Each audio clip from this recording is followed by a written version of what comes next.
మహాభక్తులు. ఎలాంటి భక్తులు అంటే ఒకరోజు నిరంతరము కూడా గణపతిని ఆరాధన చేసుకుని గణపతి ఆరాధనలో మహాభక్తుడు అయ్యాడు ఆయన. ఒకరోజు స్వామి స్వప్నంలో కనబడి, నాయ మోర్య మన నాగిరెడ్డి పాలన పక్కన ఉన్నటువంటి ఆ కాలంలో విగ్రహం ఉంటుంది, పెద్ద విగ్రహం.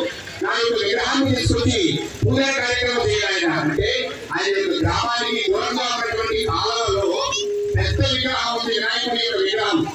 ఆ విగ్రహాన్ని తీసుకొచ్చి చక్కగా గుడి పెట్టి పూజా కార్యక్రమాలు కొనసాగిస్తున్నాయని అని చెప్పి ఆ మోర్య అనేటువంటి భక్తుడికి చెప్పాడట.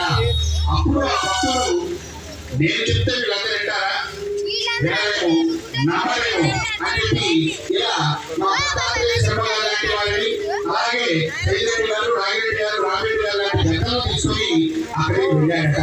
వెళ్ళినప్పుడు అక్కడ ఆ యొక్క కాలంలో విగ్రహం కనిపించింది. ఆహా, రాత్రి కాలం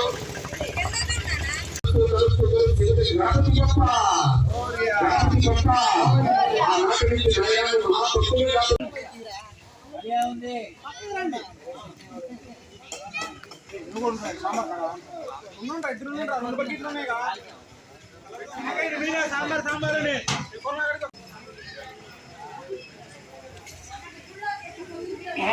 సాంబరెడ్డి గారు ఈ అన్నదాన కార్యక్రమం ప్రారంభమైందండి. అందరూ కూడా, ప్రతి ఒక్కరూ కూడా స్వామివారి ప్రసాదమైన అన్నదానాన్ని స్వీకరించవలసిందిగా కోరుతున్నాము. కావున ప్రజలందరూ కూడా విచ్చేసి స్వామివారి ప్రసాదం